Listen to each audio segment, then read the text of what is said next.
I haven't paired in years, says the alien princess to a shy human. The diplomatic hall stretched 300 meters, beneath crystalline domes that filtered the violet light of Kelver Prime into something almost comfortable for human eyes.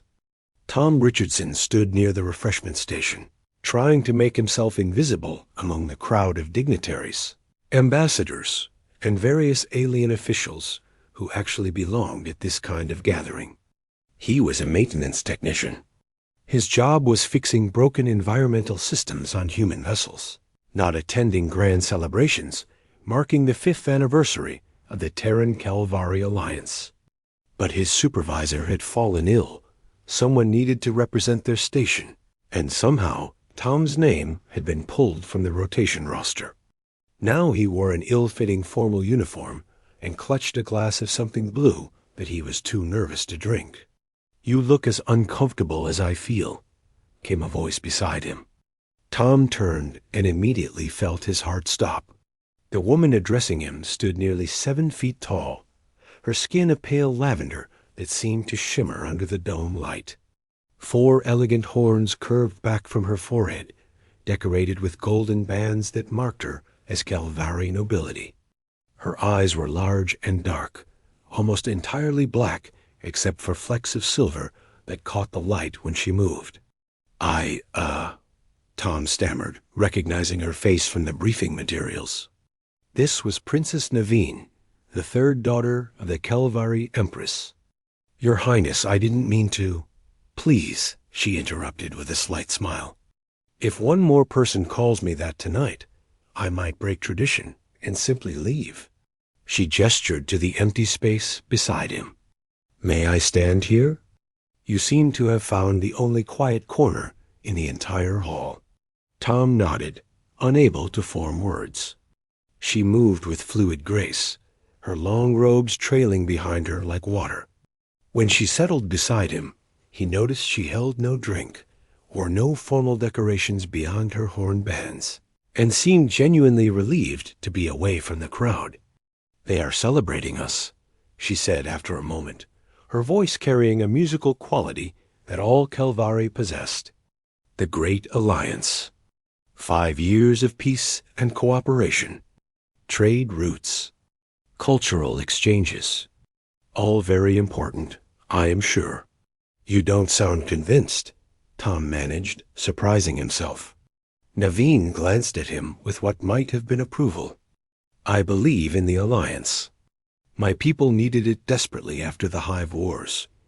Your human fleets arrived when we had nearly lost everything." She paused, watching the crowd. "But these celebrations feel hollow. Everyone performing their roles, saying the correct words, making the appropriate gestures." Tom understood more than he wanted to admit. "Like we're all pretending to be something we're not." "Exactly." She turned to face him fully, and Tom felt the weight of her attention like physical pressure. "What is your name?" "Tom Richardson, Your Highness." "I mean, just Tom. I'm a technician with the Environmental Systems Division." "A technician," she repeated, and something in her expression softened. "Not a diplomat or a military officer or a trade representative. They made me come because my boss got sick.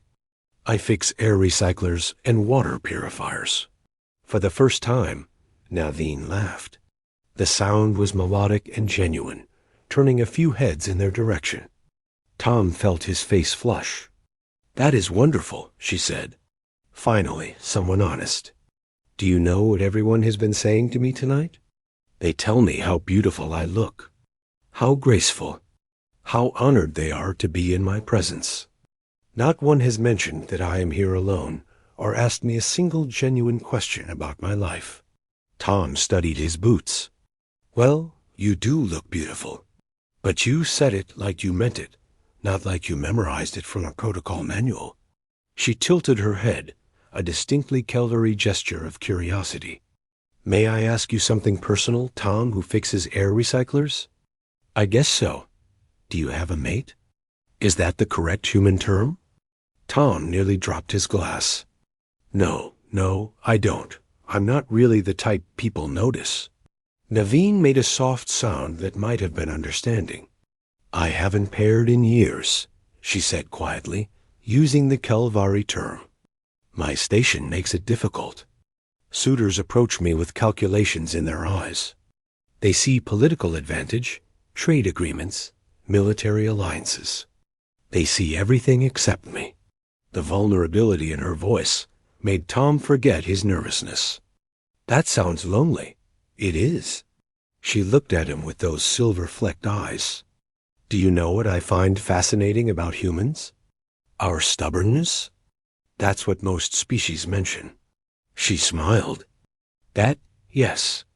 But also your capacity for genuine connection. Kelvari bonds are powerful but formal. We have rituals, contracts, family negotiations. Humans simply choose each other. You meet someone and decide they matter. No elaborate ceremonies required. It's not always that simple, Tom said. We mess it up a lot, but you try. That matters. Around them, the celebration continued. Orchestral music played from somewhere above. Diplomats networked. Trade officials compared notes. Military officers stood in precise formations. The machinery of alliance ground forward. Can I tell you something? Tom asked, emboldened by her openness. Please. I almost didn't come tonight. I was going to fake being sick too. The whole thing terrified me. And now? I'm glad I came. Naveen's expression shifted into something Tom couldn't quite read. Walk with me? I would like to show you something. She led him through side passages away from the main hall, her longer stride making Tom hurry to keep pace. Guards stationed at intervals simply nodded as she passed, recognizing her instantly. They emerged onto a balcony overlooking the city of Kelvar, its spires glowing with bioluminescent light that painted the night in shades of blue and green. This is where I come when the palace feels too small, Naveen said, leaning against the railing. When all the responsibilities and expectations become too heavy. Tom joined her, keeping a respectful distance. The city sprawled below them, beautiful and alien. It's incredible. My people built this over 3,000 years.